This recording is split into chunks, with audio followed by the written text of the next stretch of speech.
Goed, dis wonderlik om vanmôre weer saam met julle te mag wees.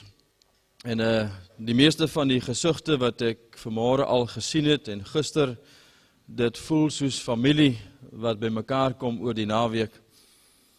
Ek onthou die eerste konferensie wat ons gehad het, was daar maar 35 mense, so 4-5 jaar gelede, waar ek baie van u leer ken het vir die eerste keer, toe ons gepraat het oor die Heilige Gees, as ek reg onthou, en so die konferensies gegroei, saam met Dominee Etienne Marits, en verskeie ander, tot wat het vandag is hier in Nederland. En ek wil vir Arjan, en vir die leierskap van Haatkraai, en vir al die medewerkers sê baie, baie dankie vir die konferensie, ons tyd saam hier, en vir die werk, wat die Here deur hulle kan doen ook in hierdie land, en vir alles wat hulle ingesit het, baie, baie dankie.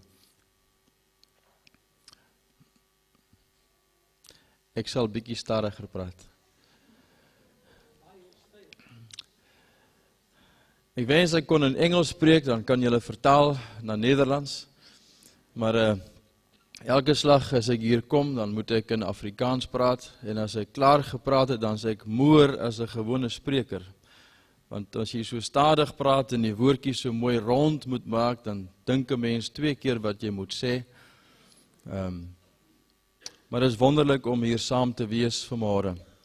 En die gebed van my hart is dat die Here die werk wat hy begin het 'n paar jaar gelede, dat hy nie net by 5 of 6.000 jong mense sal stop nie, maar by 30.000 en 50.000, dat die Here Nederland sal verander. In 2003 het die Here een môre met my gepraat in my stilte tyd, rondom Haatkraai vir Suid-Afrika en vir ander dele van die wêreld. En ek het met ons raad, ons bestuur gepraat, en die raad het gesê, nee, ons kan nie 'n Haatkraai konferensie aanbied nie. Daar is nie fondse nie, daar is nie geld nie, en niemand sal na so 'n konferensie kom in Suid-Afrika, of in ander dele van die wêreld nie.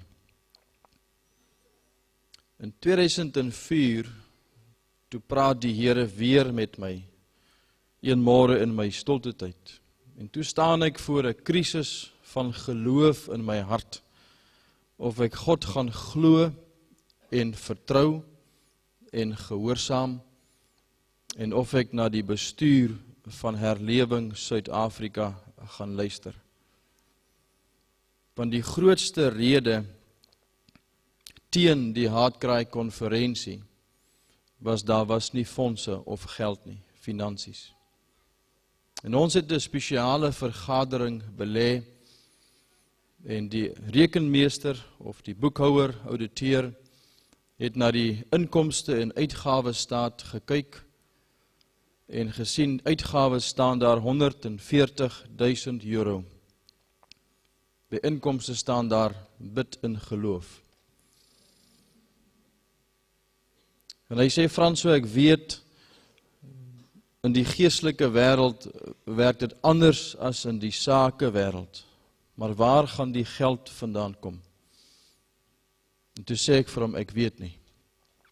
Want as God hierdie kongres geïnisieer het, en hierdie Haatkraai beweging in Suid-Afrika, maar ook in ander dele van die wêreld, soos hier by Nederland, ook in Ierland, ook in Poland, en ander lande wat vra in Afrika, dan sal God die geld gee.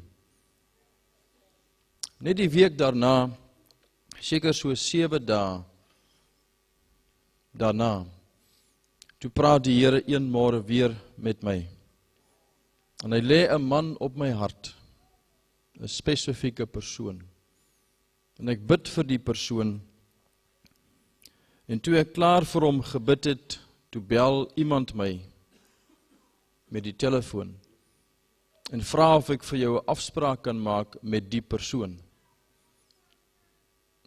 En ek ry deur van Pretoria, dit is 2 ure se ry met die motor, en ek gaan besoek die persoon. Dis 'n groot sakeman. In sy bankrekening het hy seker Sy maandelikse inkomste is 15 miljoen euro. So hy het 'n bietjie geld. Elke maand 15 miljoen euro. En ek het hom 'n paar boekies geneem van Andrew Murray en van myself in Afrikaans en saam met hom koffie gedrink en gekuier. En toe ons klaar gekuier het, toe sê François, ek kan vanmôre vir jou 'n cheque gee van 1000 euro. Toe sê ek, maar ek wil nie jou geld hê nie. Ek het nie vanmôre vir jou kom kuier, dat jy vir my 'n cheque moet gee van 1000 euro nie. Ek het saam met jou kom kuier, want dis wat God in my hart gelê het. En ek ry daar weg, die 2 ure terug na Pretoria, en ek vlieg af na Kaapstad vir 'n reeks dienste van Sondag na Donderdag. En die Vrydagmôre, toe ontvang my kantoor 'n faks van die sakeman se kantoor. Toe het hy 'n geldjie inbetaal, finansies in my bankrekening, met die oog op Haatkraai se kongres. Die helfte van die begroting wat ons saamgestel het. In een cheque. In steede van 1000 euro, betaal hy 35 na 40.000 euro in my bankrekening. Die helfte van die uitgawes vir die kongres, behalwe vir die kantoor se uitgawes. En toe weet ek dis God wat die kongres geïnisieer het. Daar was 15 lande se mense gewees, en van daardie oomblik af het ons begin uitsprei, en 'n deel van wat ons vandag hier kan ervaar en beleef, is eintlik gebore in ons harte in 2003 in Suid-Afrika. In 2007 of 2006 eintlik, toe praat God weer eenmôre en sê Haatkraai 2007. Jy weet toe daardie konferensie verby is, toe die Here 150.000 euro ingestuur weer in die geloof. Maar in daardie 3 weke van byeenkomste het 100.000 mense die dienste bygewoon.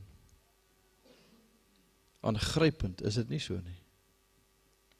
Wonderlik. En in daardie tyd het God begin werk in die blanke Afrikaans sprekende mense, baie soos hier by u. Reg oor Suid-Afrika. En het die Here 4 bewegings begin. Een is bekend as die Daniel beweging, waar manne by mekaar kom en die boodskap van Daniel bestudeer om die man te wees, die hoof van sy huis. En daardie kongres op hierdie stadium, die laaste 3 jaar, word bygewoon deur 7000 mans vir 3 dae. God het 'n Ester-konferensie begin onder die vroutjies, die dames. En dit word bygewoon deur 7000 vroue vir 3 dae. Kom van reg oor Suid-Afrika. En die boodskap is bekering, stottetyd, huisgodsdiens, terug na die Here. God het 'n Worthy Women konferensie begin onder die vrouens wat bygewoon word deur 7000 vroue. Geen advertensies nie. God het Angus Buckham opgewek in Suid-Afrika, wat stadions voltrek op hierdie oomblik.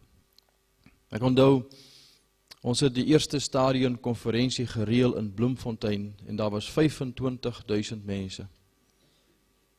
En toe reël ons die tweede een in Loftus Versveld, en toe word dit gekanselleer as gevolg van die politiek tussen blank Afrikaans sprekendes en blank Engels sprekendes. Maar die Engels sprekendes wou nie na die Afrikaanses kom luister nie, en die Afrikaanses ook nie na die Engelse nie. En toe stop dit alles. En toe kom die Here en hy wek vir Angus Buckham op, 'n Engelsman wat vir die Afrikaanse spreek. En 60.000 mense kom op sy plaas by mekaar. En verlede jaar, of hierdie jaar in April, 200.000. En toe vra ek vir die Here, maar sal dit nie wonderlik wees as dit kan oorspoel na die stadions in Suid-Afrika, in die blanke gebiede en dan die swart gebiede. Toe begin Angus net optree. Hy het dit nie gereël nie. Hy reël niks van hierdie dienste nie. Mense word in hulle harte aangegryp in reële konferensies soos hierdie, op 'n stadion, en dan kom hulle van heinde en van verre. Loftus Versveld was toegepak met 70.000 mense. Ellis Park 48.000, 50.000 op Nieuweland 2 aande na mekaar. Skielik is daar 'n beweging van bykans 2 miljoen mense in Suid-Afrika, onder die blanke Afrikaans sprekende mense, wat honger en dors na die Here. 'n Beweging wat jare terug gebore is. God kan die onmoontlike doen. En ek wil vanmôre met u gesels oor Josef se lewe, wat so voor 'n krisis van geloof gestaan het, alvorens God hom gebruik het om die Vader te word van ons Here Jesus, in Matteus hoofstuk 1. So u kan saam met my blaai en lees uit Matteus hoofstuk 1.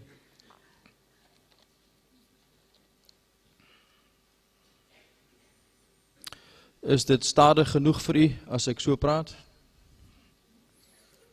Nog te vinnig? Ek kan so 'n paar trappies terugneem.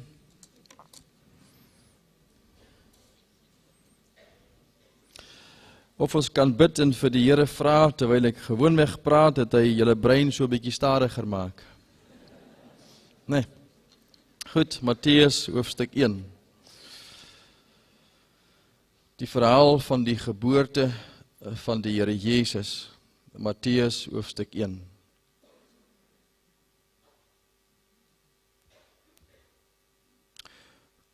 Kom ons lees vanaf vers 19, net eers tot verse 24.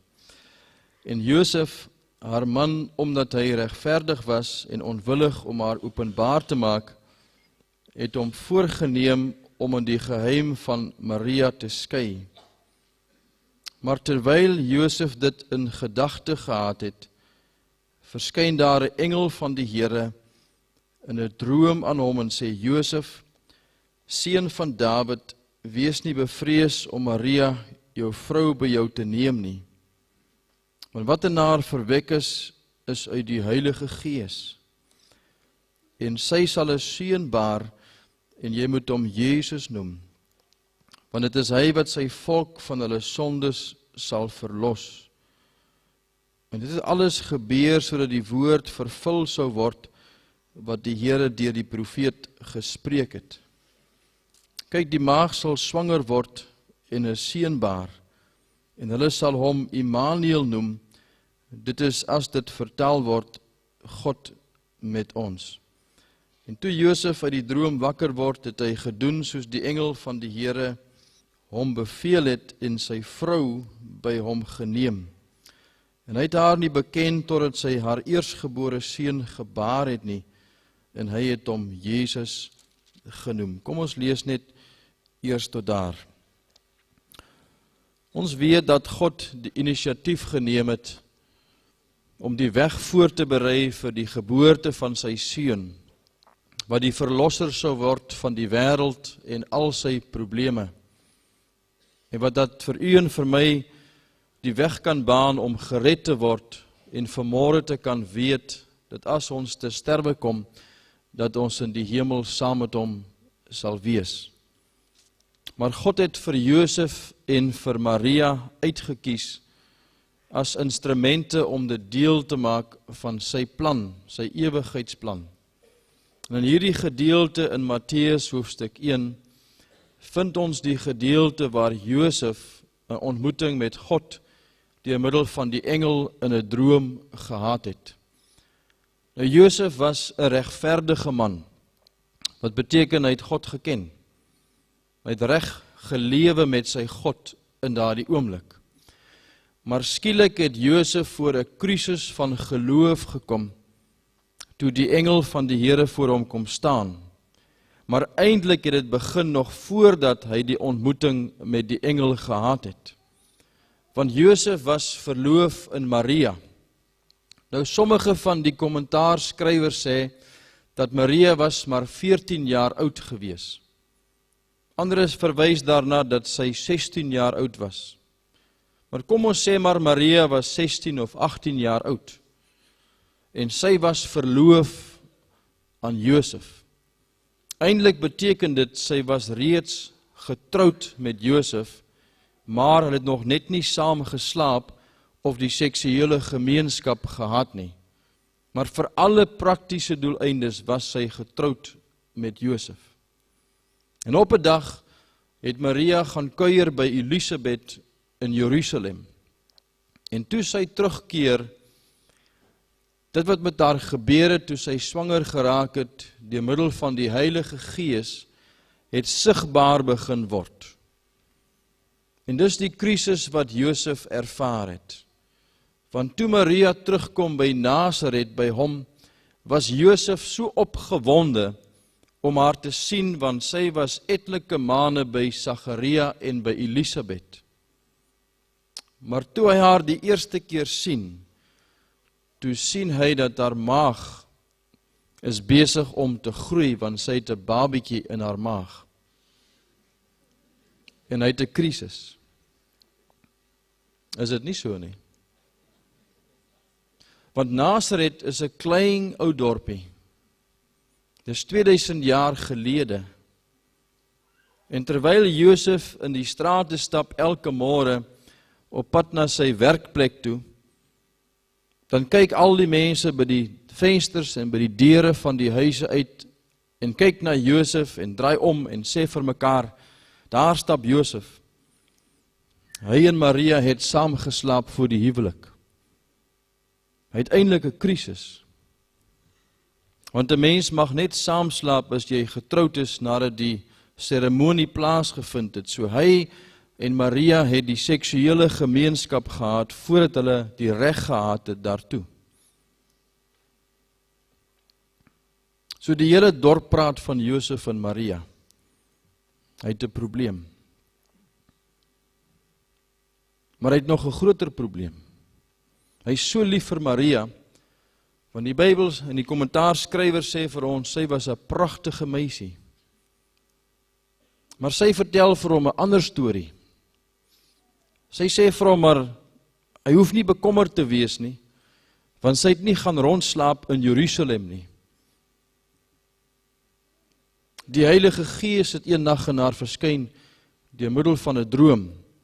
En sy is bevrug daar in die kamer waar sy geslaap het deur middel van die Heilige Gees. Nou, jy weet, ons leef in die jaar 2009. Nou, ek weet nie van Nederland nie, maar in Amerika en Suid-Afrika is om saam te slaap voor die huwelik nog steeds 'n sonde. Maar die probleem is, dis al meer aanvaarbaar, want ons kry soveel jong meisies wat swanger word en geboorte gee, maar nie getroud is nie. Nou wat sal u nou maak vanmôre? Of liewer, wat sal ek maak? En Richard, as ons tienerdogters daar by die huis kom en sê, papa, ek is swanger. Nou 2000 jaar gelede was dit 'n skande, is dit nie so nie? Vandag nog sal dit 'n krisis wees in baie huisgesinne in Suid-Afrika en Amerika, maar tog ook aanvaarbaar. Dit sal 'n probleem wees in Nederland. En ek dink as ons eers 'n tantrum gegooi het, as my kind vir my vertel sy swanger, sal ek seker eers om die huis stap, so 2-3 keer en 'n paar keer skree en 'n paar tafels omskop. En dan terugkom en gaan sit en met haar praat oor die probleem. Maar sy vertel my, sê, papa, maar jy hoef nie bekommerd te wees nie. Gisteraand toe ek daar in die bed lê, toe ek bevrug deur die Heilige Gees. Ek dink die meeste van ons sal 'n sielkundige gaan opsoek, is dit nie so nie? Josef het 'n probleem. Sy verloofde, sy amper vroutjie, is swanger. Almal praat van hom. En hy kan deur enige straat stap in Nasaret, en almal wat na hom kyk sê, Josef, ons weet wat jy gedoen het. En hoe meer hy vir hulle vertel en sê, maar julle hoef nie so bekommerd te lyk nie. Ek en Maria het nie saam geslaap nie. Dit wat met haar gebeur het, kom daar van die hemel af, van die Heilige Geest. Ja, Josef, ons hoor wat sê jy, maar ons weet waar kom babetjies vandaan. Is dit nie so nie? Josef staan voor 'n krisis. Hy het 'n probleem. Kyk wat gebeur toe volgende. In vers 20 lees ons dat Josef met die krisis wat hy het, staan daar geskrywe, terwyl hy dit in gedagte gehad het, terwyl hy besig was om daaroor na te dink, te bepeins, te verwerk, te prosesseer, te probeer verstaan wat gebeur het, in daardie oomblik van stil word, en al die informasie wat hy het, sit en verwerk, kom die engel van die Here, en hy kom praat met Josef, en hy sê vir hom, Josef, wees nie bevrees om Maria by jou te neem as jou vrou nie, want wat met haar gebeur het, kom uit die Heilige Geest. En God sê vir hom presies wat met Maria gebeur het.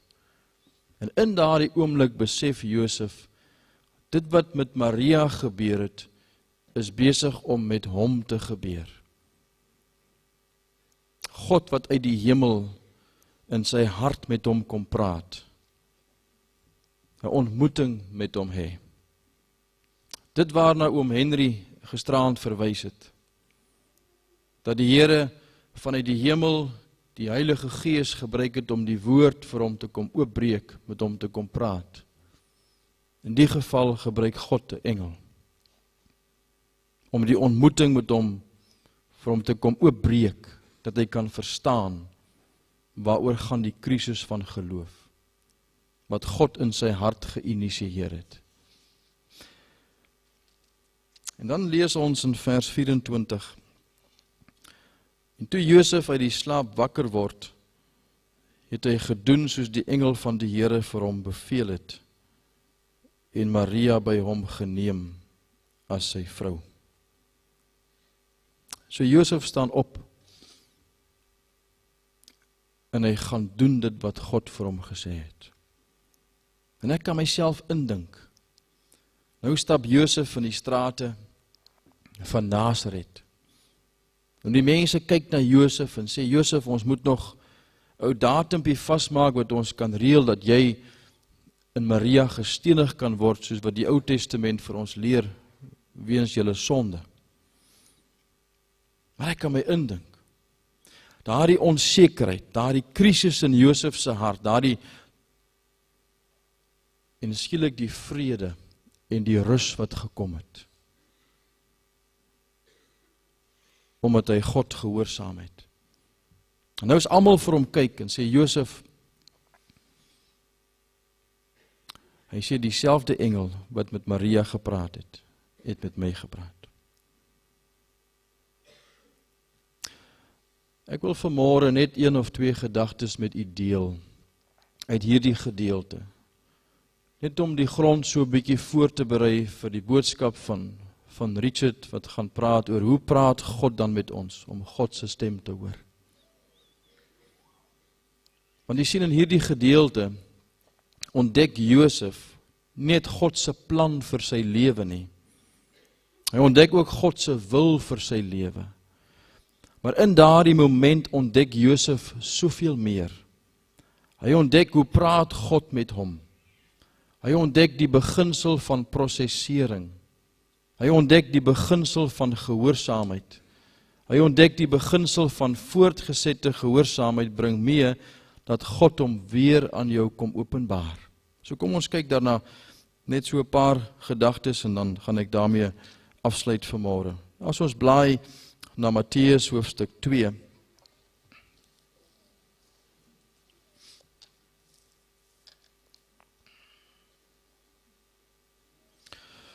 Ons sien in hoofstuk 2 se begin die verhaal van die wyse manne uit die ooste en hoe hulle in 'n droom 'n goddelike waarskuwing ontvang het om nie terug te keer na Herodes nie. En dan lees ons in vers 13. Matteus 2 vers 13.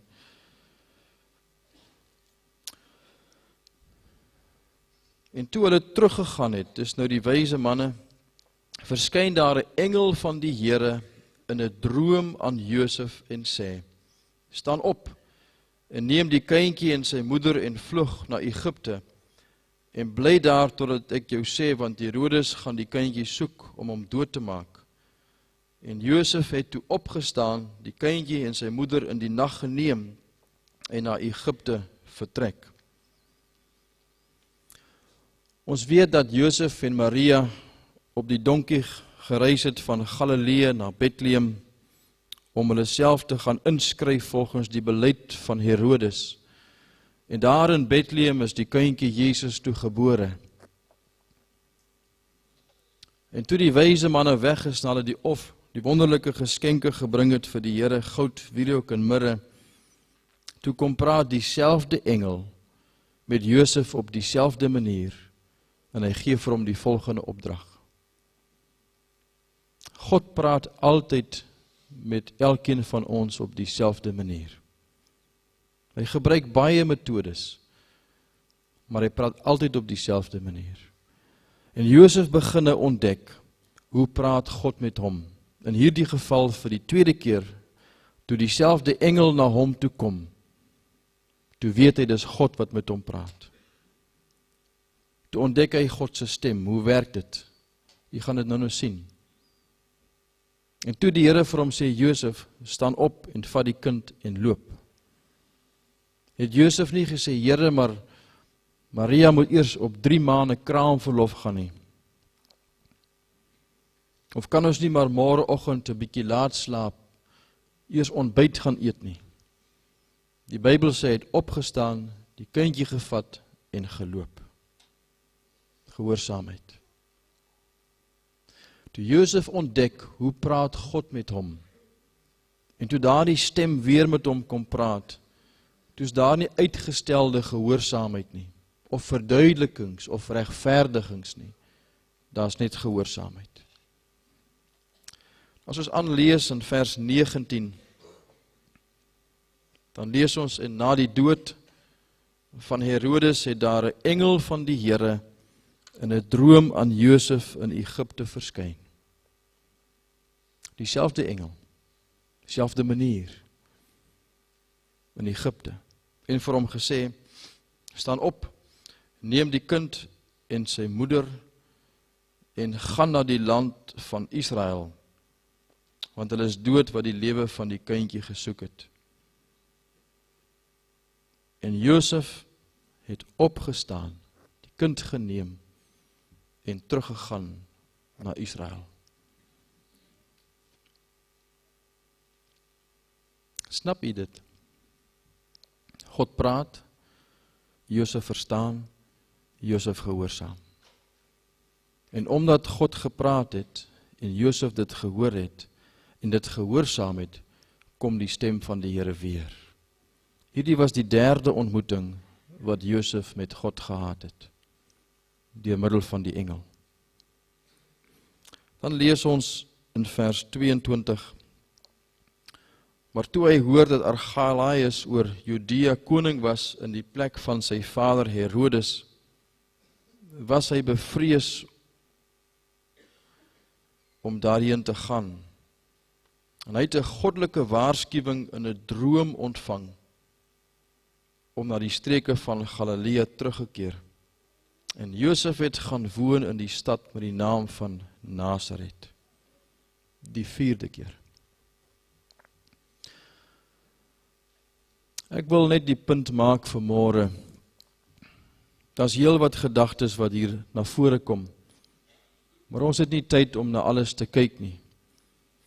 Maar die beginsel van progressiewe openbaring bring meer dat ons God gehoorsaam. En wanneer ons God gehoorsaam, dan kom God weer om met jou te praat.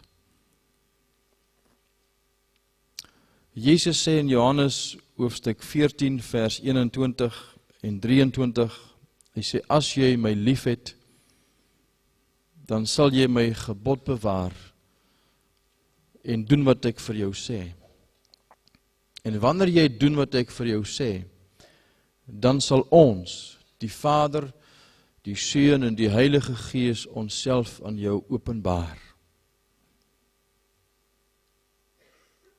Wat is die stem van die Here anders as God wat uit die hemel kom om deur sy Gees en deur sy woord sy seën in ons 'n werklikheid te kom maak wanneer ons tyd spandeer saam met hom. Die wonder van sy woord wat in ons harte met ons praat. Die oortuiging. Nou lees ons in Jona hoofstuk 1 en hoofstuk 3 die verhaal van Jona wat u baie goed ken. En die woord van die Here het tot Jona gekom en gesê, gaan na Nineve en profeteer. En Jona het gevlug, het nie gehoorsaam nie. Want Jona het voor 'n krisis in sy lewe gestaan. Was hy gewillig om voor 'n hele volk te gaan staan en te gaan profeteer en die gevaar te loop om gestenig te word, of dat hy 'n fool van homself sal maak. En toe vlug hy. En toe raak die stem van God stil in sy lewe. En in daardie tyd beland hy in die storm op die see. Beland hy in die maag van 'n vis, die walvis. Word hy uitgespuug. Lê hy in moedeloosheid en sak en as onder 'n boom. En toe kom die woord van die Here vir die tweede keer na Jona. En die boodskap wat God het, is dieselfde as die eerste keer. Gaan na Nineve en profeteer. En toe gaan hy. U sien, wanneer die Here met ons praat, ons het gisterand dit mooi gehoor, en vanoggend by die bid hier. En ons verstaan dit, en ons gehoorsaam dit, dan kom God weer, om met jou te praat. As ons die boek Jeremia lees, dan lees ons in elke hoofstuk, en die woord van die Here het tot Jeremia gekom. Dan staan er geskryf, en Jeremia het gedoen soos wat God gesê het. En toe vat God vir Jeremia so 'n bietjie dieper in sy gehoorsaamheid. En hy sê, gaan staan daar by die poort van Jerusalem en profeteer. Maar trek jou boekleed uit en staan naak daar. Bloot. Nou, ek dink die meeste van julle sal seker dink ek is gek vanmôre as ek my hemp en my baadjie, my trui en my das afhaal en voor u staan en preek met 'n kaal bolyf. Maar dis wat Jeremia gedoen het. Hoekom? Want God het so gesê.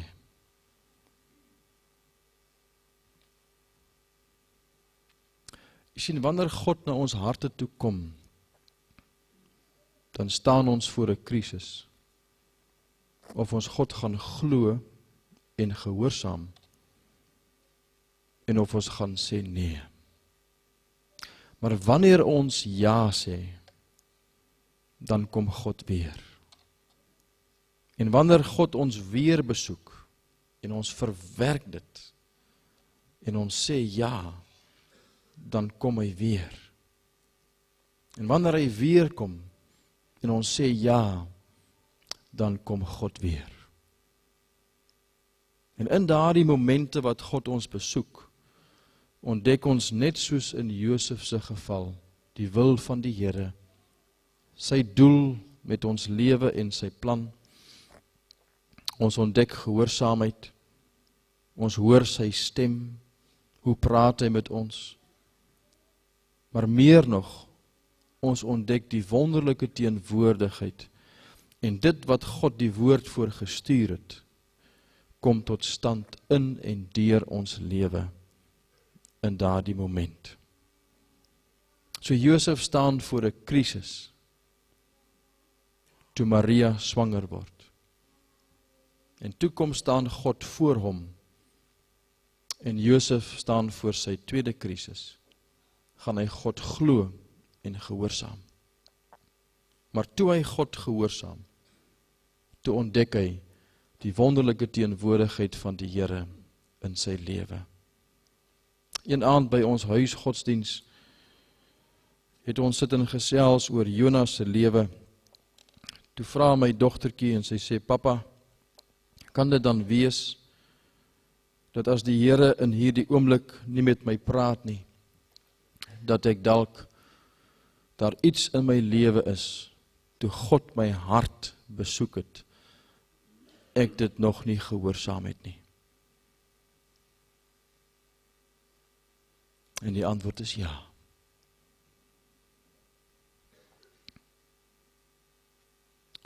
Kan ek vir u vra vanmôre, wanneer was die laaste keer dat die Here Jesus deur sy Gees by jou hart besoek kom aflê het? Miskien was dit gisteraand, dalk vanmôre. En dalk het die Here iets van jou kom vra, en staan jy ook voor so 'n krisis in jou lewe. En jou antwoord gaan bepaal of God weer na jou hart gaan kom. Of dalk besoek by jou hart kom aflê op 'n ander manier. Sy tweede besoek by Jona, eers moes Jona nou homself gaan bekeer en sê hy is jammer en sy sonde bely. Of soos in die geval van Jeremia, net om te sê ja en die wonder van God te beleef. Miskien moet die Here in hierdie naweek ook vir die tweede keer na jou en my hart kom, maar dalk met 'n ander boodskap. Die boodskap van bekering, die boodskap van sondebelydenis en vra vir vergifnis. Want die vorige slag toe God met jou gepraat het, het jy nie ja gesê nie. Of dalk wil die Here vanmôre kom, of in die weekend, jou net opnuut kom besoek, en jou so 'n trappie verder neem, dat jy progressief kan groei saam met die Here. Jy sien, gehoorsaamheid bring mee 'n vars en 'n nuwe ontmoeting met die Here, want dan kom God weer op so 'n spesiale manier. Maar as ons sê nee, dan moet God kom op 'n ander manier, en dan moet ons eers gaan regmaak met die Here. So Josef staan voor 'n krisis van geloof. Maar toe Josef 'n paar oomblikke neem om daaroor te dink, toe maak hy die regte keuse. Ek ken nie jou hart vanmôre nie. Ek weet nie wat is die rede waarom jy na die naweek konferensie gekom het nie. Ek ken nie jou omstandighede by die huis, jou verhoudings met jou vader en moeder en geliefdes nie. Maar God het dit in jou hart gelê om die naweek op te kom na hierdie konferensie.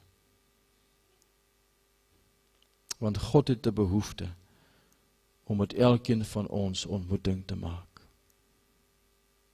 En miskien staan jy vanmôre voor so 'n krisis van geloof. 'n Keuse wat jy moet maak.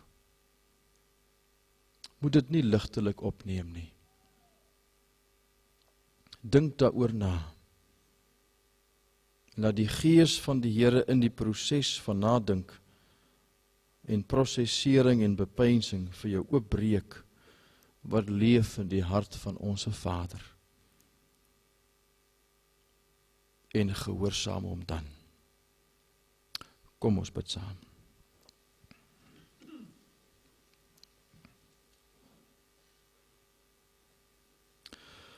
Here Jesus, baie dankie vir die wonderlike voorreg wat ons vanmôre het om so saam voor U te kan stil word.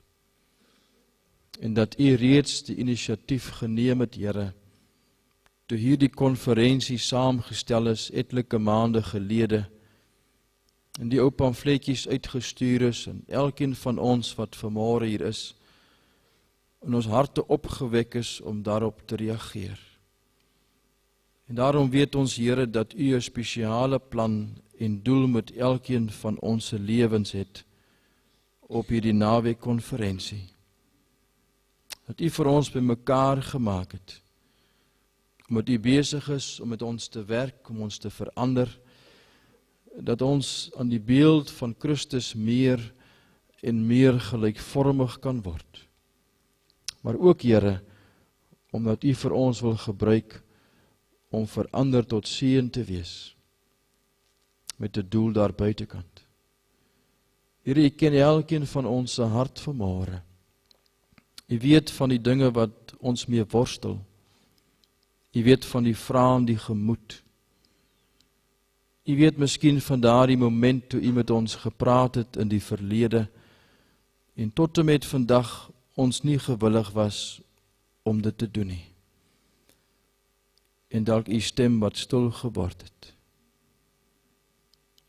En dalk moet ons vanmôre net vir 'n paar oomblikke, Here, in ons gedagtes teruggaan na daardie oomblik toe U met ons gepraat het. Om dit te verwerk, dit reg te maak met U, dat U weer na ons hart kan kom en U self van ons kan openbaar. Of Here, dat U vanmôre vir ons die geleentheid sal bied om stil te word hierdie naweek en U toe te laat, Here, om met ons te praat en met ons te werk. En soos ou Josef vir ons oop te breek wat leef in U hart, dat ons U wil in U hartklop kan verstaan, U agenda vir ons lewe, U doel wat U wil bereik deur ons. En help dan vir ons, Here, om dit te verwerk en vir U ja te sê in gehoorsaamheid. Dat U weer en weer na ons hart toe kan kom. Ons bid nou reeds ook, Here, dat U vir ons die geheim sal leer in die naweek, wat dit is om U stem te hoor, en dit te verstaan, en deel te maak van ons lewe. Seën vir ons, Here, dat ons verander tot seën kan wees, wanneer ons vir U ja sê. Amen.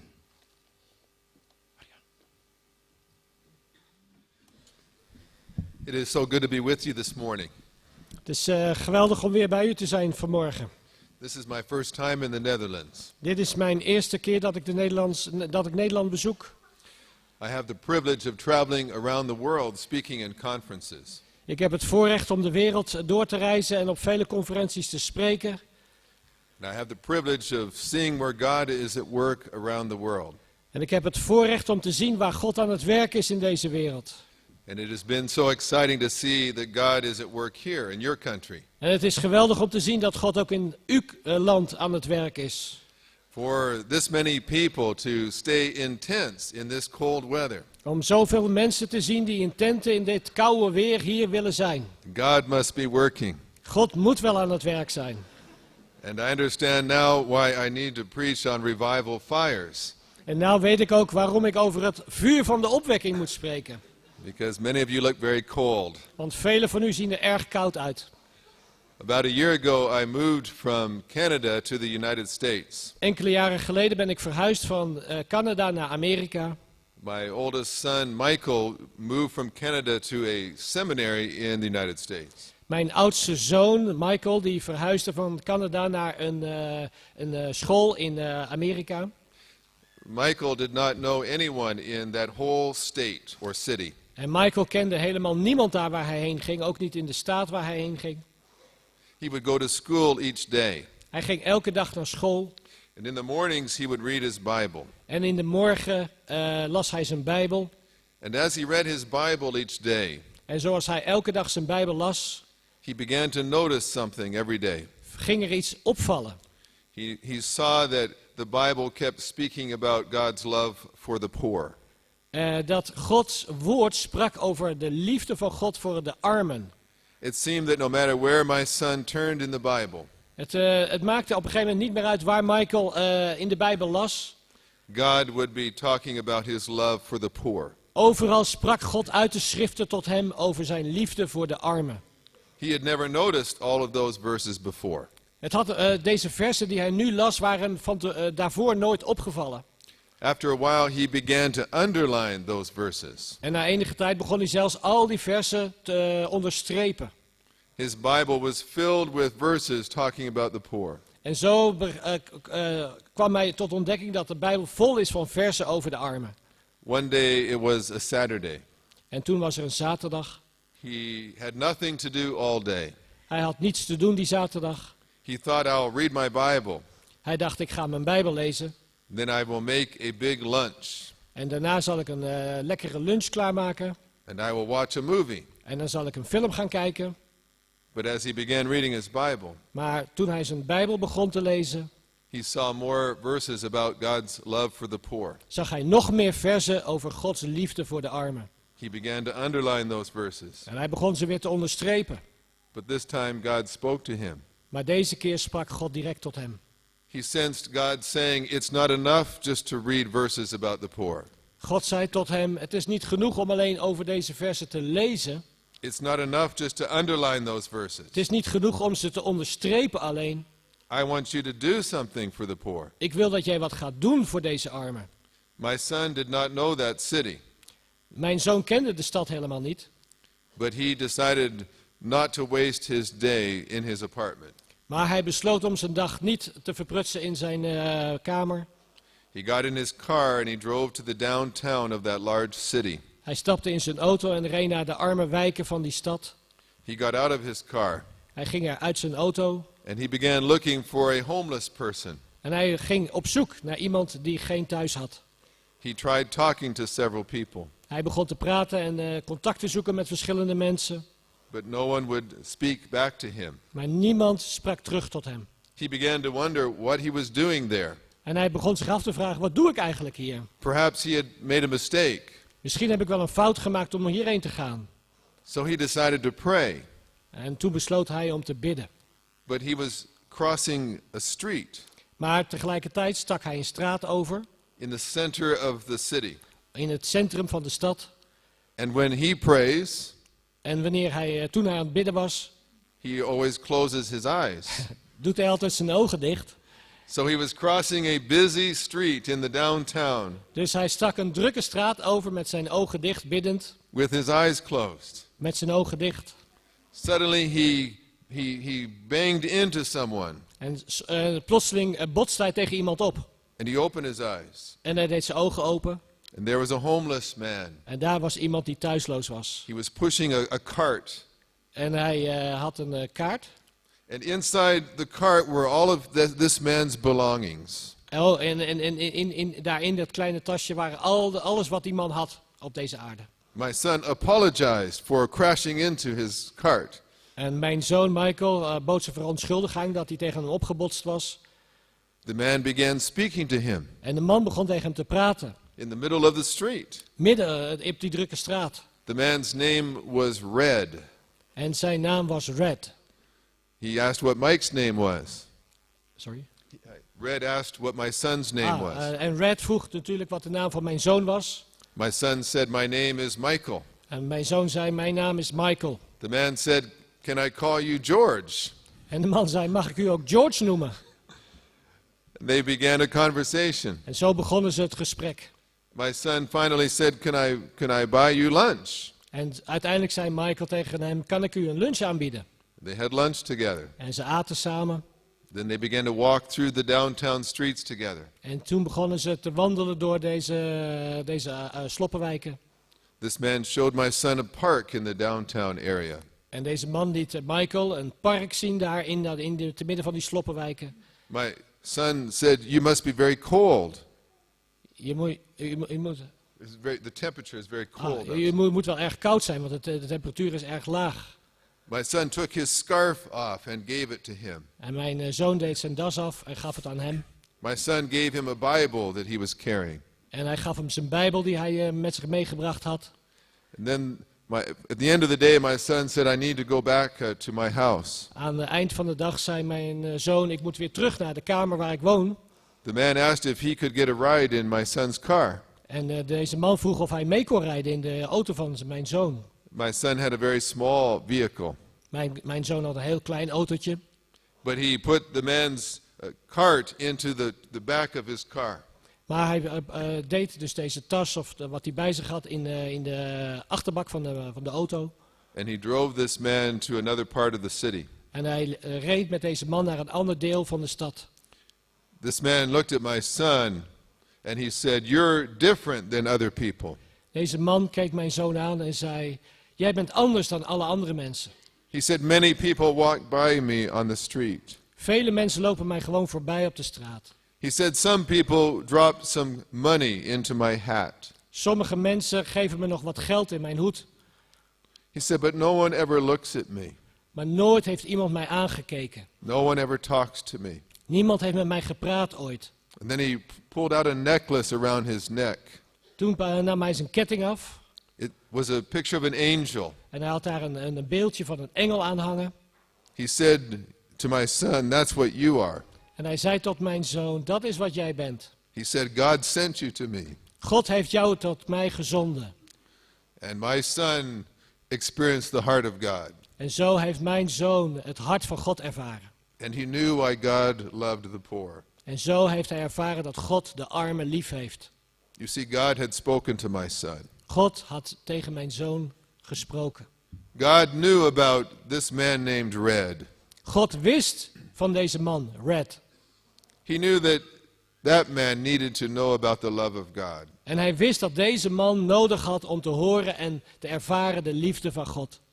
And God looked for one of his children to go and talk to that man. En God zocht een van zijn kinderen om daarheen te gaan en deze man te ontmoeten. And through the word of God, En door het woord van God God spoke to my son. sprak God tot mijn zoon. But my son would never have met Red if he had stayed in his apartment. En zo zou mijn zoon ook nooit Red ontmoet hebben als hij in zijn kamer was gebleven. My son had to leave his apartment Mijn zoon moest zijn kamer uit and go with God to the downtown of the city. en samen met God naar deze sloppenwijken toe gaan. And that's what God wants to do with you. En zo wil God dat ook doen voor u. God knows of many people who are seeking after him, God kent vele mensen die op zoek zijn naar hem. who are looking for someone to tell them about God's love. Die op zoek zijn naar iemand die hem over de liefde van God kan vertellen. How will you find those people? Hoe kun jij die mensen vinden? God will have to direct you. God moet u de weg wijzen. There's a wonderful story in the Gospel of Mark, chapter 1. Er is een mooi verhaal in het evangelie van Marcus, hoofdstuk 1. Let me read to you verses 16 to verse 20. En Marcus 1, vers 16 tot en met 20. And as he walked by the Sea of Galilee, he saw Simon and Andrew, his brother, casting a net into the sea, for they were fishermen. Then Jesus said to them, "Follow me, and I will make you become fishers of men." They immediately left their nets and followed him. When he had gone a little farther from there, he saw James, the son of Zebedee, and John, his brother, who also were in the boats mending their nets. And immediately he called them, and they left their father Zebedee in the boat with the hired servants and went after him. Shall I read Dutch also? Okay. En toen hij langs de zee van Galilea ging, zag hij Simon en Andreas, de broeder van Simon, in de zee staan en het net uitwerpen, want zij waren vissers. En Jezus zeide tot hem, kom achter mij en ik zal maken dat gij vissers van mensen wordt. En zij lieten terstond het netten liggen en volgden hem. En een weinig verder gegaan zijnde zag Jacobus, de zoon van Zebedeus, en Johannes zijn broeder, terwijl deze bezig waren in het schip hun net in orde te brengen. En terstond riep hij hen. En zij lieten hun vader Zebedeus in het schip achter met de dagloners en gingen heen hem achterna. Peter, Andrew, James, and John were doing what many Christians do today. Petrus, Andreas, Johannes, Jacobus deden wat vele andere christenen vandaag de dag ook doen. They were working, trying to earn money. Ze werkten om geld te kunnen verdienen. They were trying to build successful careers. Ze bouwden aan een succesvolle carrière. They were looking forward to the day they could retire from their work. Ze keken uit naar de dag waarop ze konden ophouden met werken. There was nothing wrong for when you were fishing for fish. En er was helemaal niks verkeerds aan het feit dat ze vissers waren. But one day something was different. Maar er was één dag dat alles anders werd. While they were going about their work, Terwijl ze aan het werk waren, they suddenly saw Jesus standing beside their boat. zagen ze plotseling Jezus naast hun boot staan. The Gospels indicate that these men had heard Jesus preach before. Het evangelie geeft ons aan dat deze mensen al eerder de Heer Jezus en zijn prediking hadden gehoord. They had gone to meetings where Jesus was preaching. En ze gingen ook naar samenkomsten waar de Heer Jezus sprak. They would listen to his sermon, Ze hebben geluisterd naar zijn boodschap, but then they would go back to their boats. maar ze gingen weer terug naar hun boot. They did not imagine that Jesus' preaching would affect how they lived. Ze hadden nooit kunnen bedenken dat de prediking van de Heer Jezus effect zou hebben, een gevolg zou hebben voor hun eigen leven. But one day the preacher was standing in their workplace, Maar op een dag stond de prediker in hun werkplaats. and he said, "Get out of your boat. En hij zei, ga weg van uw boten, kom uit. Leave your business behind. Laat uw werk achter. Leave your security behind. Laat uw veilige haven achter. There's something more important than fishing for fish. Er is iets belangrijkers dan alleen maar om te vissen voor werk. That is fishing for people. Dat is mensen, vissers van mensen worden. Fish last only a short time. Vis bestaat maar heel kort, People live for eternity. maar mensen bestaan voor de eeuwigheid. God is concerned about those things that last for an eternity. Het gaat Gods hart om die dingen die voor de eeuwigheid bestaan. In Matthew, Jesus said, "Seek first the kingdom of God." In Matthäus zegt hij, zoek eerst het koninkrijk van God. There's nothing wrong with earning a living, Er is niets verkeerd om geld te verdienen, om te kunnen leven. but God wants us first to seek his kingdom. Maar God wil dat we eerst zijn koninkrijk zoeken.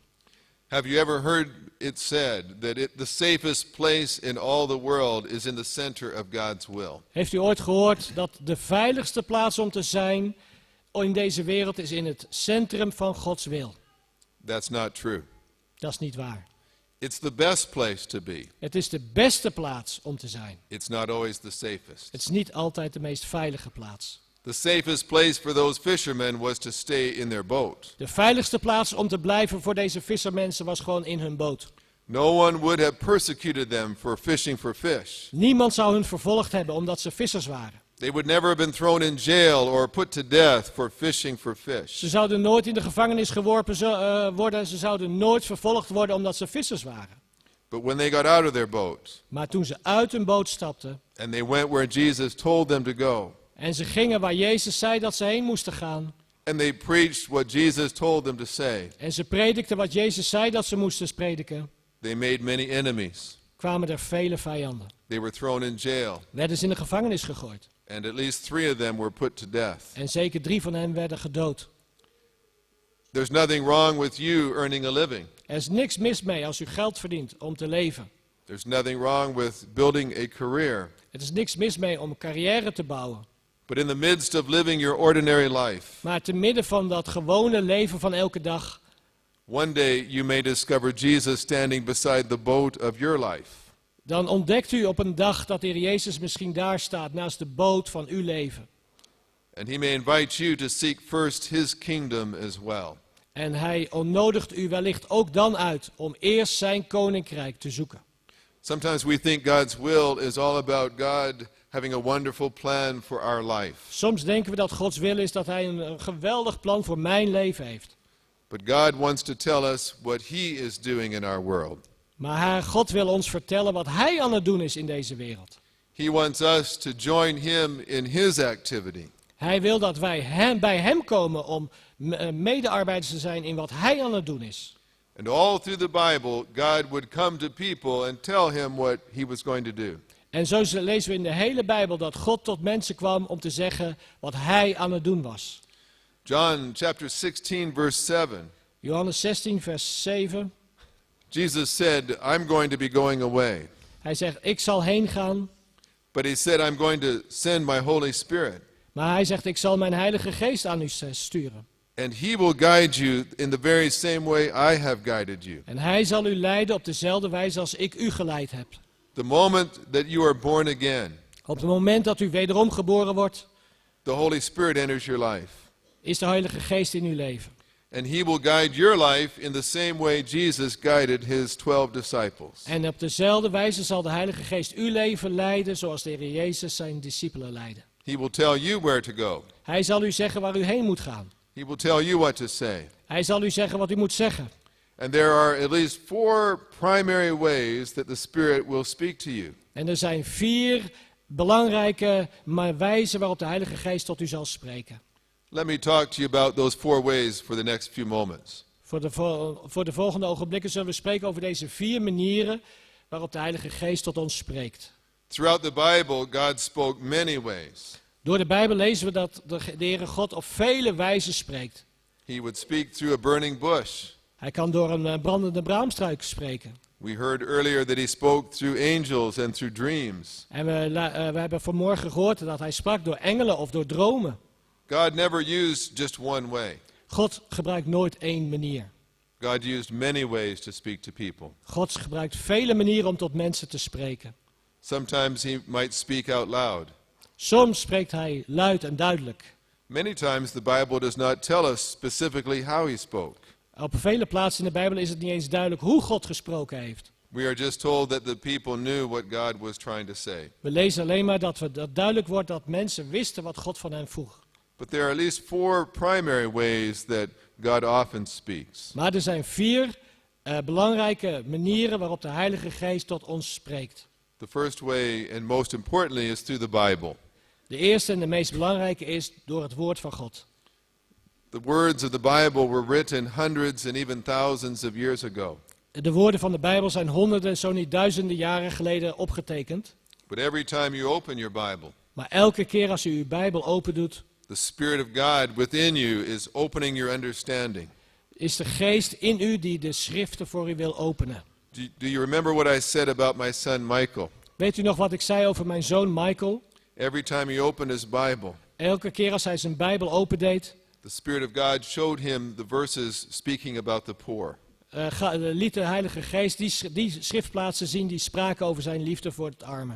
There were other verses that he would read, Er waren ook andere versen die hij las. but the Holy Spirit kept pointing those verses out to him. Maar de Heilige Geest bleef hem deze versen juist aanwijzen. And my son began to sense that God was trying to show him something very specific.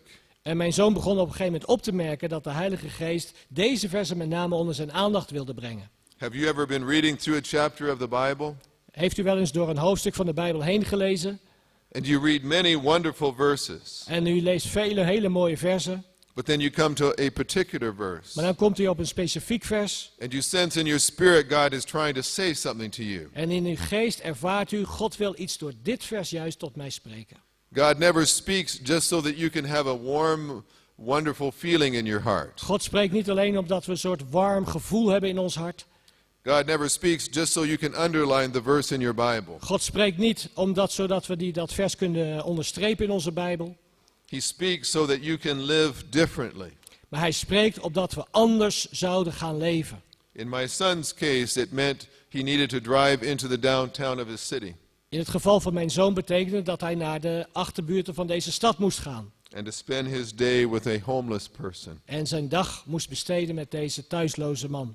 That's why it's important to write in a book what God says to you in the Bible. En daarom is het soms goed om een schrift te hebben om op te schrijven wat God tot ons spreekt. Every day, write down what you sense God is saying through his word. Elke dag schrijf op wat u denkt dat God tot u zegt uit zijn woord. Then look back and see over the days what God has been pointing out to you. En dan kunt u teruglezen en overdenkt aan wat God allemaal tot u gesproken heeft als u terugkijkt. And you will begin to see a pattern of what God is saying. En u zult een zekere patroon, een zekere regelmaat gaan zien daarin.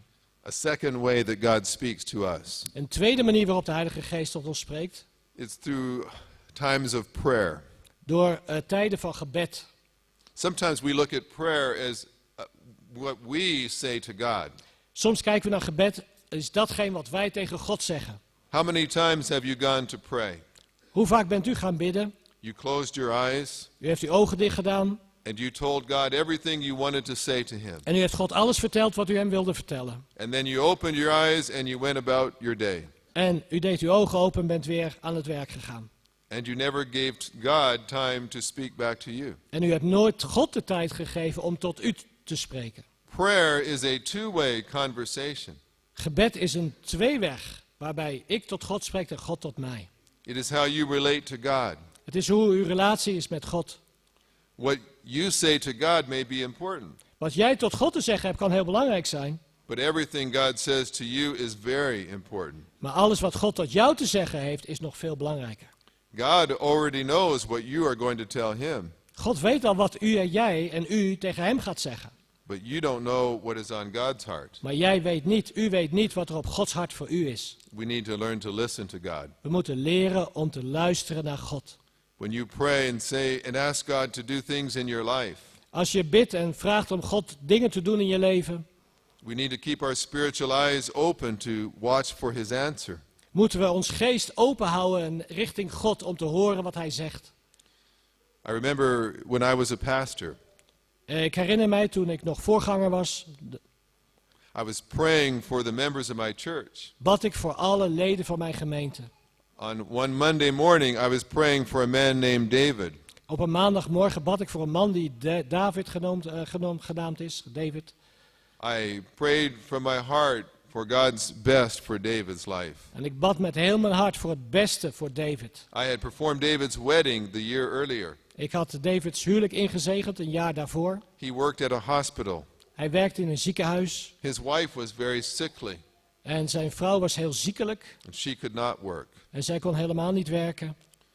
And as I prayed for him, God said, you need to do more than just pray for him. En toen ik aan het bidden voor deze man was, zei God tegen mij, je moet meer dan alleen bidden voor deze man. He said, write him a note of encouragement. En God zei, schrijf hem een briefje ter bemoediging. So I pulled out some stationery and I wrote a note to David.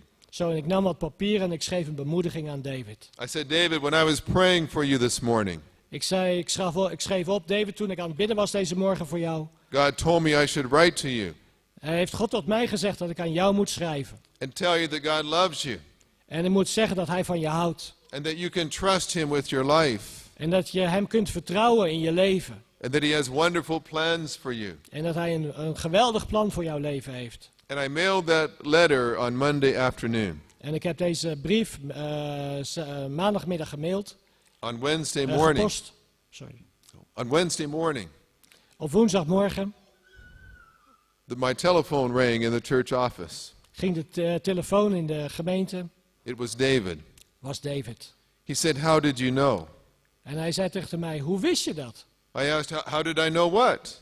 En ik zei tegen hem, wat wist je, wat moest ik geweten hebben? He said, how did you know that I would be laid off of my job this morning? Hoe wist je dat ik mijn werk gestopt heb deze morgen? He had gone to work on Wednesday morning. Sorry. David went to his job on Wednesday morning. Hij ging naar zijn werk woensdagmorgen. And his boss told him to go home. You don't have a job anymore. En zijn baas vertelde hem, ga maar weer terug naar huis. Je hebt geen baan meer vandaag. David did not know what to do. En David wist niet wat hij doen moest. He could not pay for his rent and for his apartment. Hij kon niet langer betalen voor zijn huur van zijn appartement. He had no money for food. Hij had geen geld om eten te kopen. As he entered his apartment building, Zoals hij terug naar huis ging, the mail, the letters were being delivered in his mailbox. werd precies op dat moment de brieven bezorgd door de postbode. He took his letters En hij nam zijn brieven mee. and he saw one that had come from his church En hij zag dat er een van zijn gemeente, van zijn kerk kwam. and he opened it. En hij opende And de it brief. said from his pastor, it was from his pastor. En hij zag dat het van zijn voorganger was. It said, David, God told me to write to you En er stond in, David, God heeft mij gezegd om aan jou te schrijven. and tell you that God loves you En te vertellen dat God van je houdt. and that you can trust him with your life. En dat je hem kunt vertrouwen met je leven. And he has wonderful plans for you. En dat hij een wonderlijk plan heeft met jou. It was exactly what he needed to hear. En het was exact wat hij nodig had op dat moment om te horen. How did I know that one of my church members would lose his job on Wednesday? Hoe kon ik weten dat een van mijn gemeenteleden op woensdag zijn baan kwijt zou zijn? I didn't know. Dat wist ik ook niet. but God did. Maar God wist het. And so God spoke to me on Monday, En daarom sprak God op maandag tot mij. so that one of my members would receive a letter on Wednesday. Zodat een van mijn leden op woensdag deze brief zou ontvangen. Does God know what you're going to face? God weet wat jij allemaal gaat tegenkomen. Can He speak to you this weekend about something that will happen in the coming weeks? Kan hij tot u spreken dit weekend over iets wat gaat gebeuren de komende weken? He can. Hij kan, dat kan hij. Are you listening to God when you pray? Maar luisteren we ook als we bidden naar When, God? when you pray, do you watch to see what God will do next? Als we aan het bidden zijn, zijn we dan waakzaam om te zien wat God de volgende stap gaat zetten. Hoe God de volgende stap gaat zetten. There's a third way that God speaks, Er is een derde manier waarop God spreekt. and that is through the circumstances of our life. Door de omstandigheden van ons leven. Many things happen in our lives, Vele dingen gebeuren in ons leven. but we need God to explain them to us. Maar we hebben God nodig om ze te verklaren aan ons. God needs to open our understanding so we know what is happening. God moet ons verstand openen om te begrijpen wat er gebeurt. Sometimes difficult circumstances happen in our lives. Soms zijn er moeilijke omstandigheden in ons leven. We might become very discouraged if God were not to speak to us. En we worden erg ontmoedigd als God niet tot ons spreekt. This happened one time with my younger son Daniel. En dat is een keer gebeurd met mijn jongere zoon Daniel. When Daniel was 15 years old, he began to not be able to sleep at night. Toen hij 15 jaar oud was, kon Daniel niet meer zo goed slapen 's nachts. He would be awake until 4 o'clock in the morning. Hij lag soms wakker tot 4 uur in de morgen. We took him to many doctors. En we hebben hem naar vele doktoren meegenomen. We got him sleeping medications, En we gaven hem allerlei medicijnen om beter te slapen. but nothing would work. Maar niets heeft geholpen. We finally had to pull him out of school. En uiteindelijk hebben we hem zelfs van school moeten halen. Sometimes he'd be awake for 72 hours. Soms was hij wakker voor 72 uur achtereen. He began to become very discouraged, En hij werd erg ontmoedigd. and he was very lonely. En hij was erg eenzaam. He said, all through the night I would be alone. Oh, de hele nacht ben ik eenzaam en alleen. My family and friends would all be asleep. Al mijn vrienden en familie die slaapt. I felt as if I was just different than every other person. Ik dacht dat ik anders was dan elk ander persoon op deze wereld. I wondered if God even loved me. Ik begon zelfs te twijfelen of God wel mij lief had. Why did God not help me to sleep at night like everyone else? Waarom hielp God mij niet om te slapen zoals alle andere mensen? One night he became very discouraged. En op een nacht was hij zo ontmoedigd. He looked and saw it was 3 o'clock in the morning. Zag hij op de klok, het was alweer 3 uur in de morgen. He was wide awake. En hij was zo wakker. And so he prayed. Toen begon hij te bidden. He said, God, do you love me? Hij zei, God, heeft u mij nog wel lief? Do you know what is happening in my life? Weet u wel wat er gebeurt in mijn leven? Am I just not important enough for you to help? Ben ik soms niet belangrijk genoeg voor u om mij te helpen in deze situatie? He said, God, I cannot keep going night after night without sleeping. Heere God, ik kan niet verder doorgaan, nacht na nacht om niet te slapen. You must tell me and explain why you are not helping me. U moet mij verklaren waarom u mij niet helpt in deze situatie. My son stayed awake the rest of the night. En mijn zoon was wakker voor de rest van de nacht. About 2 days later, he received a letter in the mail. 2 dagen later ontving hij een brief door de post. This letter was very unusual. En deze brief was erg een ongewone brief. For one thing, my son never receives paper letters. Sowieso ontving mijn zoon al bijna geen brieven meer op papier. He's a teenager. Hij is een tiener, hè? He gets electronic mail. We mailen elkaar. He didn't even know how to open the envelope. Hij wist bijna niet eens hoe hij de envelop moest openen. He said, how do you click on this envelope to make it open? Hij zei, hoe moet je op deze envelop klikken om hem open te maken? Something else was unusual about the letter. Maar er was nog iets ongewoon aan deze brief. It was from a girl in his church youth group. Het was van een meisje uit zijn jeugdgroep in de kerk. This girl lived on our street. Dit meisje woonde iets verderop in de straat. It seemed very unusual she would write a letter to someone who lived right down the street from her house. Het leek wel erg ongewoon dat zij een brief schreef van iemand die een paar huizen verderop in dezelfde straat woont. Apparently this girl was playing on the volleyball team of her high school. Dit meisje speelde ook in het volleybalteam van haar school. She had gone to a tournament in a city farther away. En daarom was zij uit de stad om daar maar deel te nemen aan een toernooi. She had returned home late that night. En ze kwam terug laat die nacht. She went straight to bed. Ze ging gelijk naar bed. But in the middle of the night, she woke up. Maar in het midden van de nacht werd ze wakker. And she was very concerned about my son Daniel. En had een diepe last voor mijn zoon Daniel. She started to phone him on the telephone. Dus ze begon hem te bellen. But she saw that it was very late at night. Maar toen ontdekte ze dat het wel erg laat in de nacht was. She worried that she would wake our family. Ze was bang dat ze de hele gezin wakker zou maken. So she began to get back into her bed. Dus toen ging ze terug naar bed. But she sensed God saying, no, don't go to sleep. Maar ze ervoer dat God zei, nee, ga niet terug naar bed en slapen. First, you must communicate with Daniel. Eerst moet je iets zeggen tegen Daniel. So she had written a letter. En daarom heeft ze die brief geschreven. She told Daniel what had happened. En ze heeft Daniel opgeschreven hoe het gebeurde. She said, Daniel, I don't know why God told me to write you. Daniel, ik weet niet waarom God mij dit laat schrijven.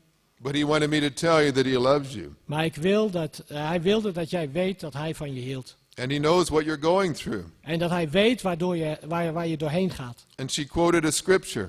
En ze heeft een Bijbelvers erbij gezet. In Matthew 11, where Jesus said, come unto me, all ye who are weary and heavy laden, and I will give you rest. Een Bijbelvers uit Mattheüs 11 die we allemaal kennen. Kom tot mij, u die vermoeid en belast zijt, en ik zal u rust geven. She said, none of this may make any sense to you.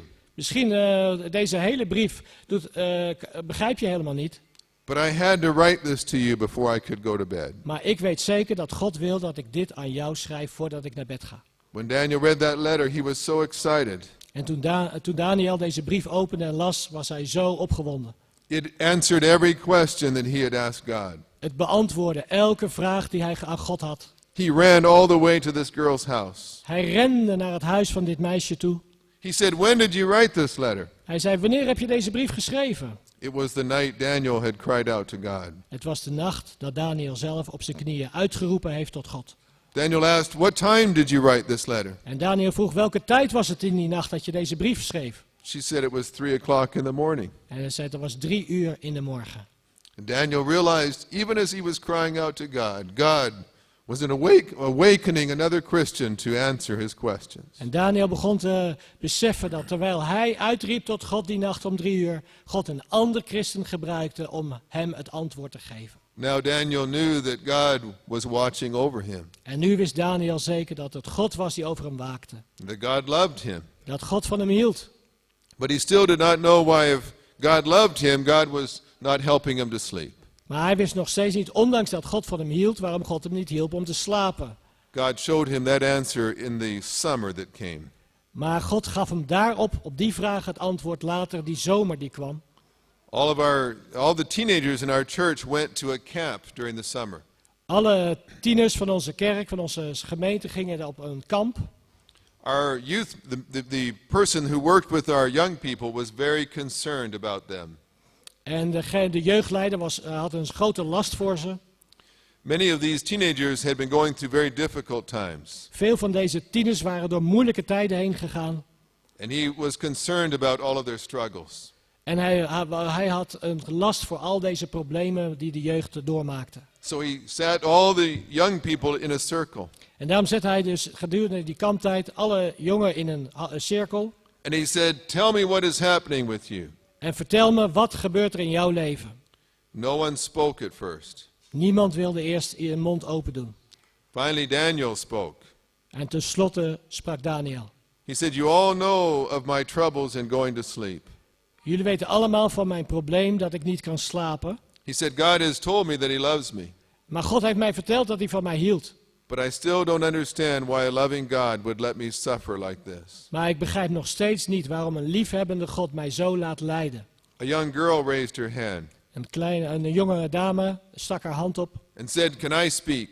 En die zei, mag ik wat zeggen? She said, you all know my story.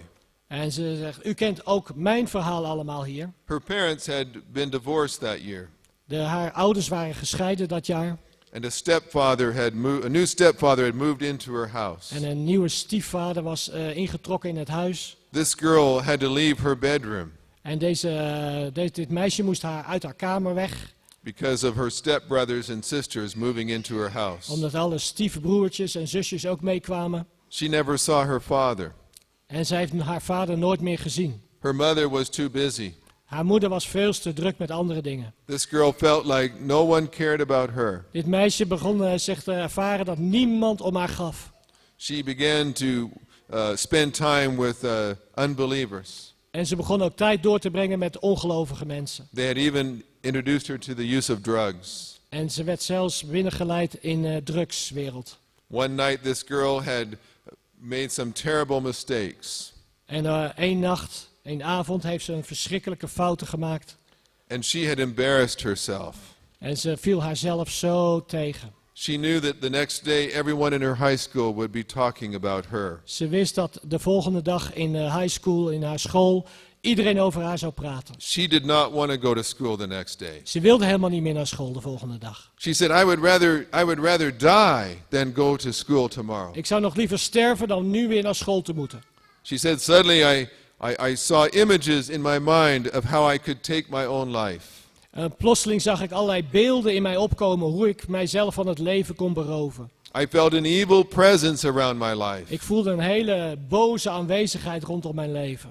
I thought, I feel as if I'm going to take my own life here tonight. En het voelde alsof ik mijn eigen leven moest wegnemen die nacht. She was very frightened, but she could not even call out to her mother. En ze was heel erg bang, maar ze kon zelfs niet roepen tot haar moeder. She looked at her computer Ze keek naar een computer and saw there was one person still on the messenger service. en ze zag dat er nog steeds één persoon op de MSN was. It was my son Daniel. Het was mijn zoon Daniel. She was not even friends with Daniel, Ze was niet eens vrienden met Daniel, but they were in the same church youth group. maar ze waren in dezelfde jeugdgroep in de kerk. She sent a message to Daniel En ze stuurde een bericht naar Daniel. and said, "Are you still awake?" Ben je nog op, zei ze. Daniel wrote back, "Of course I am. I never sleep." Natuurlijk, zei Daniel, ik slaap nooit, dus ik ben altijd op 's nachts. He asked, "Why are you still awake so late at night?" En toen vroeg Daniel aan haar, waarom ben jij nog op zo laat vannacht? And she shared how frightened she was. En zij deelde hoe bang zij was die nacht. That in a moment she was afraid she would do something drastic and take her own life. Ze schreef hoe bang ze was dat ze op elk moment aan zichzelf kon vergrijpen. Daniel said, "Let's meet and talk." En daarom schreef Daniel wat terug, laten we elkaar ontmoeten en laten we samen praten. They met in our neighborhood. En ze ontmoetten elkaar ergens in de buurt. It was the middle of the night. Het was midden in de nacht. They walked around the block. En ze bleven blokjes lopen. They kept talking until the sun rose back up. En ze bleven praten en praten totdat de zon weer opkwam. And on that night at the summer camp, En in die nacht, in dat zomerkamp, this girl said, "If Daniel had not been awake that night, als Daniel die nacht niet op was geweest, I would be dead today." was ik dood geweest vandaag. Another boy raised his hand. Een andere jongen stak zijn hand op. He said, "My life has been terrible. Hij zei, mijn leven is verschrikkelijk geweest. This past year, I decided to take my own life. Dit jaar had ik besloten om mijzelf van het leven te beroven. I picked a day early in the morning at 4 o'clock when I would take my life. Ik heb een datum vastgesteld en dan zou ik vroeg in de morgen mijn leven wegnemen. That morning I took ice and put it on the vein of my arm. Die morgen heb ik ijskoud ijs genomen en op de aders van mijn arm gelegd. He was going to cut his wrist in a few moments. En daarna zou hij zijn insnijdingen maken. Zijn pols doorsnijden. But suddenly he thought, how sad, I'll never talk to another human being. Maar hij dacht toen, oh wat is het jammer dat ik nooit meer dan tot een ander mens kan spreken. He thought, I want to talk to one more person before I kill myself. Hij dacht van, ik wil nog 1 mens spreken voordat ik mijzelf van het leven neem. But he thought, who can I speak to at 4 o'clock in the morning? Maar toen dacht hij, ja, met wie kan ik spreken om 4 uur in de nacht? He thought, the only person I know who stays up all night is Daniel Blackaby. De enige die kan bedenken die om 4 uur 's nachts nog op is, dat is Daniel Blackaby. He thought, but if I call his house, I might wake up his family. Maar misschien als ik zijn huis bel, dan maak ik ook de rest van het gezin wakker. So he said, I'll let it ring 2 times. Dus hij zei, ik laat de telefoon 2 keer overgaan. And if no one answers after 2 rings, I will hang up. Als het na 2 keer niet wordt opgenomen, dan hang ik op. And I will kill myself. En dan zal ik mezelf van het leven nemen. He said, the phone rang 1 time. De telefoon ging 1 keer. And Daniel answered the phone. En Daniel nam de telefoon op. And Daniel said, "What are you doing up so late at night?" En Daniel vroeg mij, wat doe je zo laat 's nachts nog op?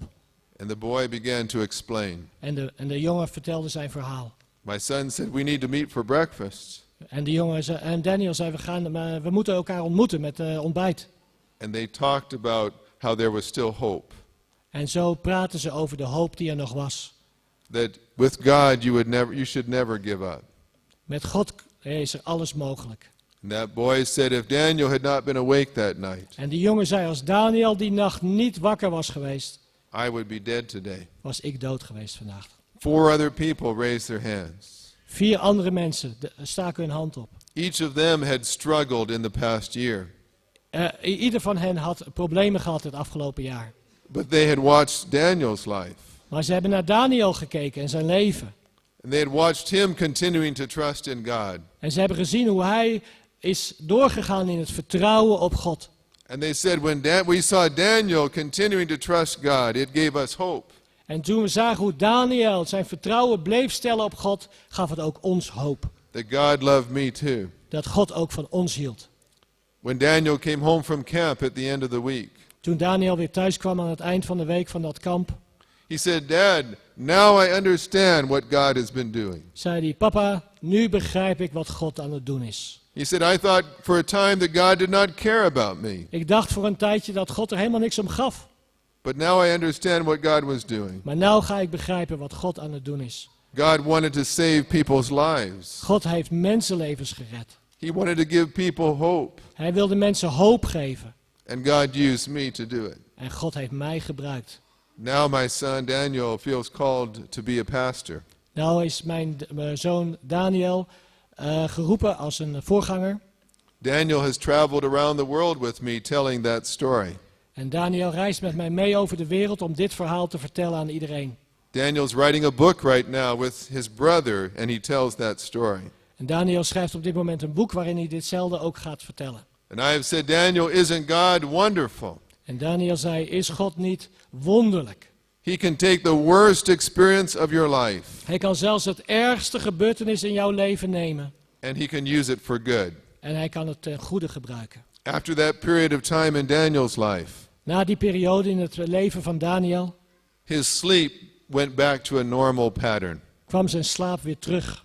It was as if God had a special assignment for my son. Het was alsof God zijn speciale tijd had voor mijn zoon. And once that assignment was over, En als die tijd nu over was, he let my son sleep again. kon hij weer slapen. If we could not hear from God, Als wij God niet kunnen horen, so many situations in our life might make us lose hope. zoveel situaties in ons leven kunnen ons de hoop doen verliezen. But when we hear from God, Maar als we God horen spreken, we understand. gaan we begrijpen. And we know that God cares about people. En dan gaan we begrijpen dat God geeft om mensen. God is building his kingdom. God bouwt zijn koninkrijk. And he wants to invite us to join him. En hij nodigt u en mij uit om hem daarin medearbeider te zijn. Let me just mention that the last way God speaks is through people. En de vierde is, God spreekt door mensen. God has made us dependent upon one another. God heeft ons zo gemaakt dat we afhankelijk zijn van elkaar. And many times God will speak to you through another person. En heel vaak spreekt God door iemand anders tot jou. And for the sake of time, I will not speak much about that. Gezien de tijd zullen we hier niet veel over spreken. Uitweiden. Sorry. But let me encourage you that while you are here, Maar laat mij u bemoedigen terwijl u hier bent. be sensitive to what God is saying to you through other people. Wees gevoelig voor datgene wat God te zeggen heeft door anderen heen tot jou. People know you very well. Velen kennen jou of u heel erg goed. They see things in your life that they recognize is God's activity. En velen herkennen namelijk Gods handelen in jouw leven. And they can speak a word to you that comes directly from God. En zij kunnen een woord spreken dat direct van God komt. Aren't you glad that God loves you? Bent u niet blij dat God van u houdt? And he wants to work through your life. En hij wil ook door uw leven heen werken. Perhaps you are here because one day Jesus was standing beside your life. Misschien bent u ook wel hier omdat er 1 dag in uw leven is geweest dat de Heer Jezus ook naast uw leven heeft gestaan. And Jesus said, get out of your boat. En de Heer Jezus tegen u heeft gezegd, ga uit uw boot. You can no longer live your life comfortably anymore. U kunt uw leven niet langer comfortabel leven zoals u dat nu doet. You cannot spend all of your time simply earning money. U kunt al uw tijd niet meer langer besteden om slechts geld te verdienen. There are things much more important than that. Er zijn veel belangrijkere dingen om te doen. Come with me and let's build my kingdom. Kom met mij mee en laten we mijn koninkrijk bouwen. Sometimes that may lead you to opposition. Dat kan leiden tot tegenstand. It will not always be an easy life, Het zal geen makkelijk leven zijn. but following Jesus will be the best life. Maar de Heer Jezus volgen is het beste leven. If those fishermen had stayed in their boats, Als deze vissermensen in de boot waren gebleven, their lives would have been safe, waren hun leven veilig geweest. but they would never have changed their world. Maar ze hadden nooit de wereld veranderd. We would not know their names today. We zouden niet eens hun namen gekend hebben vandaag de dag. But those 4 men trusted Jesus and got out of their boat. Maar deze 4 mensen die de Heer Jezus vertrouwden en uit hun bootje gingen. They went everywhere Jesus told them to go. En ze overal heen gingen waar de Heer Jezus zei dat ze heen moesten gaan. And 2000 years later, En 2000 jaar later we still are feeling the impact of that obedience. merken we nog steeds de impact van die gehoorzaamheid. When you see Jesus standing beside your life, En als je uw Heer Jezus ziet staan naast uw leven, do what these disciples did. doe wat deze discipelen deden. Immediately get out of your boat Onmiddellijk ga uit uw boot and go wherever he leads you. en ga waar Hij u leidt. And the world will not be the same. En de wereld zal niet hetzelfde blijven. Let me take a moment to pray with you. Laten we samen bidden. Dear Lord, thank you for loving us the way that you do. Vader, hartelijk dank voor de liefde, voor de wijze waarop u ons lief heeft. Thank you for using our lives to build your kingdom. Dank u wel dat u onze levens gebruikt om uw koninkrijk te bouwen. Lord, would you open our ears to hear Heer, open onze oren om te kunnen horen. and open our eyes to see En open onze ogen om te kunnen zien. that when you invite us to follow you, Als u ons uitnodigt om u te volgen, we will hear what you are saying dat we zullen horen wat u zegt. and we will obey you immediately. En dat we onmiddellijk gehoorzaam zullen zijn. I believe you're going to speak to many people during this conference. Heer, ik geloof dat u tot velen wilt spreken in deze conferentie. You may say some things that may frighten us. U kunt misschien dingen zeggen die ons bang maken. We may feel inadequate for the task. En misschien voelen we ons onbekwaam voor deze taken. But give us the same heart that the disciples had, Maar geef ons hetzelfde hart als de discipelen hadden. so that we immediately get out of our boats Dat we onmiddellijk onze boten verlaten and we follow you. om u te volgen. May you bless each person who does so. Heer, wilt u ieder die dat wil doen, En hij- zegenen deze conferentie. And I pray this in Jesus' name. En we bidden dit in Jezus' naam. Amen.